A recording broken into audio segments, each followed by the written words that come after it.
Hey salut à tous, c'est Ida. Aujourd'hui on se retrouve pour une nouvelle review avec le numéro 2 de notre aventure Constructicon. Il s'agit ici de Ares, enfin c'est le nom qu'ils leur ont donné, pour Mixmaster. Donc si vous n'avez pas vu la première review qui portait sur Hades, donc Bone Crusher, n'hésitez pas à aller la voir. Si j'y ai pensé, elle devrait être par ici dans les fiches.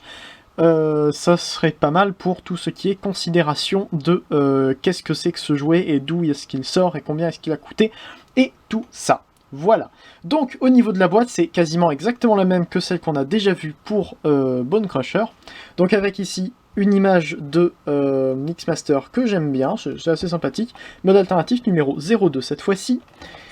Ici donc nous avons une image fort sympathique de notre Mixmaster.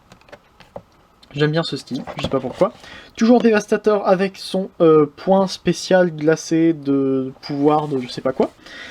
Ici, le véritable Dévastateur qu'on aura dans la boîte. Alors malheureusement, il n'aura pas d'effet pour que son point fasse des effets lumineux pour comme s'il était un Gobot et qu'il allait tirer. Donc nous avons ici les tech specs de Ares avec donc une force de 40 100, une vitesse de 30 600, une endurance de 55 000 et des capacités de 65 000. Alors il peut faire des choses. Je pense que c'est un ingénieur chimiste dans les Decepticons, je suis pas sûr. Donc c'est normal qu'il sache faire des choses. Donc ici nous avons le mode robot, le mode alternatif avec le mode jambe. Ici Devastator. Attention, c'est un 6 en 1. Ce qui est complètement faux, chaque jouet n'est pas un 6 en 1 et un Dévastateur n'est pas un 6 en 1. Il serait un 3 en 1. Robot, équipe de véhicule. Et donc ensuite, les 4 autres, enfin, le Bone Crusher qu'on a déjà fait, les 4 autres que nous ferons prochainement, et donc Mixmaster. Voilà. Donc nous avons ainsi Mixmaster en mode alternatif. Et je dois dire que je suis un peu mitigé sur ce mode alternatif. Exactement comme pour Bone Crusher, je vais le rappeler, mais je parle à la fois de la réalisation du knock-off et de la réalisation de DX9 pour avoir fait tout simplement ces Constructicons. Voilà, si je critique le design, vous saurez que je parle de DX9, si je ne dis pas que ça a été modifié par rapport au DX9, si je parle de qualité de plastique, d'articulation, tout ça, c'est au niveau de la compagnie qui fait les copies. Voilà. Donc niveau design, je suis un peu mitigé sur Mixmaster, surtout à cause de ça. Le mode alternatif est finalement très long, on a un énorme trou ici, pour la transformation c'est totalement normal, mais c'est pas forcément très très joli. Voilà, donc nous avons un camion toupie que je trouve très sympa. Je pense que depuis le début, ça a été un de mes préférés dans les Constructicons. J'aime bien les camions toupies, tout simplement, je sais pas trop pourquoi, c'est original. Et donc, nous avons à l'avant une vitre, c'est juste peint en violet. Ici, nous avons des pièces violettes avec de la peinture argentée autour ici. Sur le côté, nous avons de la peinture argentée et de la peinture violette pour les vitres, ce qui est toujours pas mal. Ils auraient pu ne pas mettre de peinture ici, mais non, la compagnie de Knockoff l'a fait. Nous avons ici des roues qui tournent. Et ça, je me dois de le préciser parce que sur le set DX9 de base, les roues ne tournaient pas. Les deux seuls qui avaient des roues qui tournaient, je crois, c'était Scrapper et Longhall. Ici, tous ceux qui ont des roues ont les roues qui tournent. Donc seulement Mixmaster et Hook. Voilà. Enfin, en plus de Scrapper et Longhall, du coup. Donc voilà. Ensuite, nous avons un peu de violet ici. Nous avons surtout du vert par là. Et la toupie. Malheureusement, si vous regardez la toupie, vous voyez que vu comment c'est taillé à cet endroit-là et vu comment c'est taillé ici, on pourrait croire que la toupie a été mise à l'envers. Il n'en est rien, c'est un peg qui part de cette pièce-là et qui est soudé à cette pièce-là qui va à l'intérieur de ce côté-là, et c'est un peg qui vient de la toupie qui va de ce côté-là. Oui, j'ai essayé de démonter pour échanger la toupie, mais malheureusement on ne peut pas. Voilà, d'ailleurs j'ai peut-être mal remis la toupie ensemble, on voit un petit manque au niveau de l'ébavurage ici. Bon, c'est pas très grave, ça reste un knock-off à 5 ou 6 €. Voilà. Ça reste assez plat aussi ici, c'est presque un peu dommage, on voit directement le torse. Bon, à l'arrière, pas grand chose, c'est pas forcément très beau, on a des creux, on a un gros trou ici, on a des vis apparentes, mais pareil, c'est un knock-off, je ne critique pas spécialement, il y a peut-être moins de trous sur le DX9, je ne suis pas sûr. Sur le dessus, on a quelques trous à cet endroit, mais pareil, c'est dû à la transformation. Et en dessous, nous avons, alors j'ai mal clipsé à cet endroit-là, en dessous, eh ben, on voit quasiment tout. Voilà. A noter que sur celui-ci, la pièce en métal, c'est le torse. Voilà, toute cette pièce-là, qui paraît peut-être un peu différente des autres. Mais donc, on verra plus, enfin, on regardera un peu plus les détails en mode robot tout à l'heure. Mais donc voilà, nous avons Mixmaster qui roule. Voilà, notez, il roule bien. Il vient avec deux accessoires, alors comme Bone Crusher venait avec deux accessoires, la main et son arme. Lui ici vient avec son arme. Voilà, c'est juste une arme toute bête comme ça, pas grand chose à dire dessus. D'ailleurs c'est en regardant les boîtes que je regarde si j'ai bien les bonnes armes, même si j'essaie de les ranger. Là maintenant je vais les ranger avec les... Enfin après je vais les ranger dans les boîtes avec les robots, mais tant qu'ils sont sortis c'est pas facile de s'y retrouver.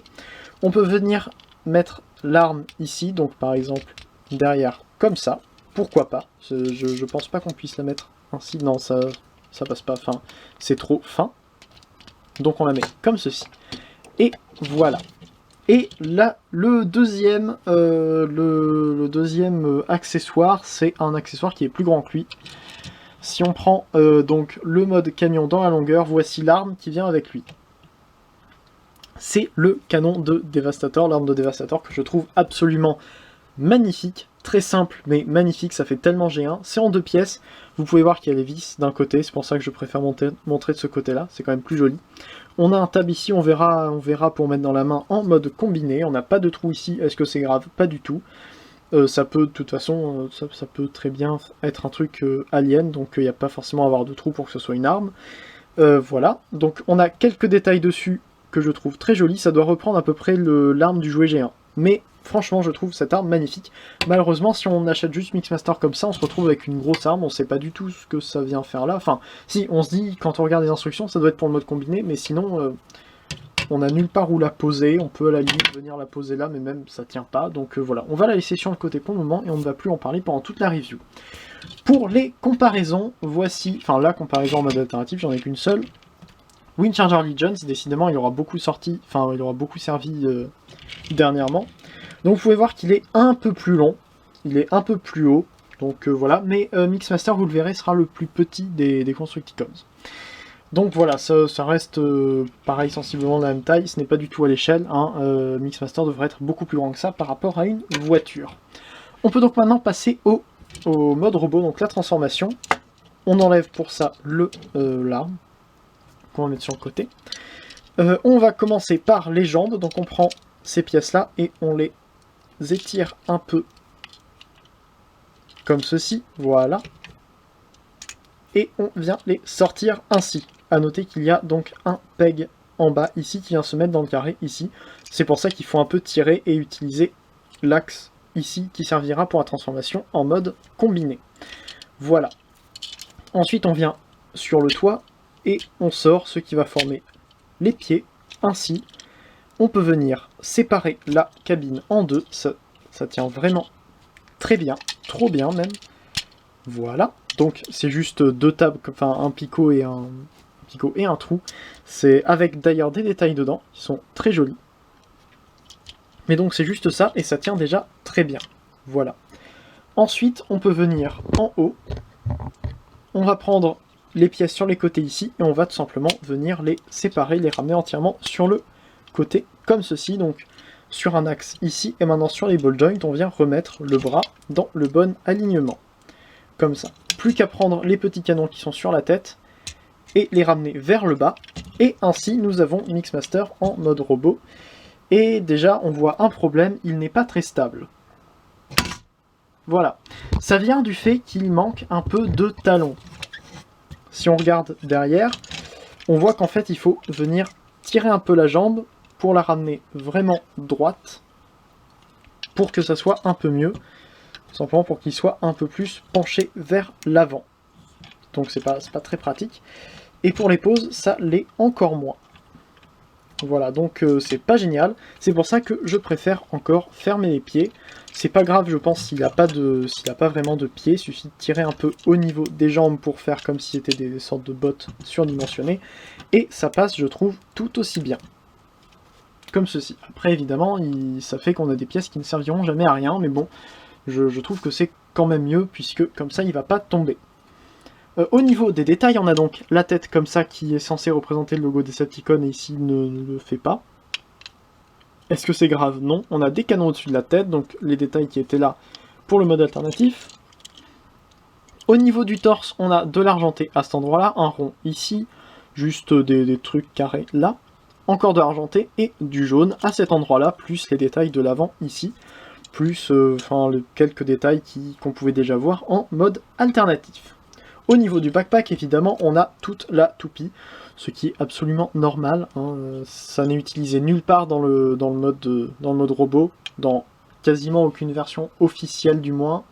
Dans aucune version officielle, étant donné qu'il n'y en a que 2, à part le classique, s'il n'y en a que 2, la toupie est utilisée, donc bon, c'est pas très grave de l'avoir comme ça derrière.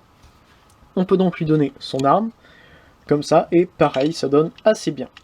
Au niveau des articulations, rien au niveau de la tête, vous pouvez voir que c'est juste sur un truc comme ça, donc ça ne bougera pas. Au niveau des bras, ball joint qui peuvent aller comme ça, plus l'articulation de la transformation qui permet d'aller complètement vers le haut. Ça tourne à 360 degrés ici, le coup de pli à 90 et peut faire un 360 ici, comme ceci. Au niveau du bassin, ça peut se déplier ici et c'est un peu gênant quand ça le fait un peu tout seul. C'est pour le mode combiné, mais bon. Les jambes peuvent avancer jusque là, aller vers l'arrière jusque là, ce qui est mieux que le Combiner Wars. Ça peut aller vers l'extérieur à peu près jusque là, ça tourne ici, on peut replier la jambe normale pour la transformation. Et après, au niveau du pied, une fois qu'il est comme ça, on peut le ramener vers l'avant, mais c'est encore pire pour la stabilité.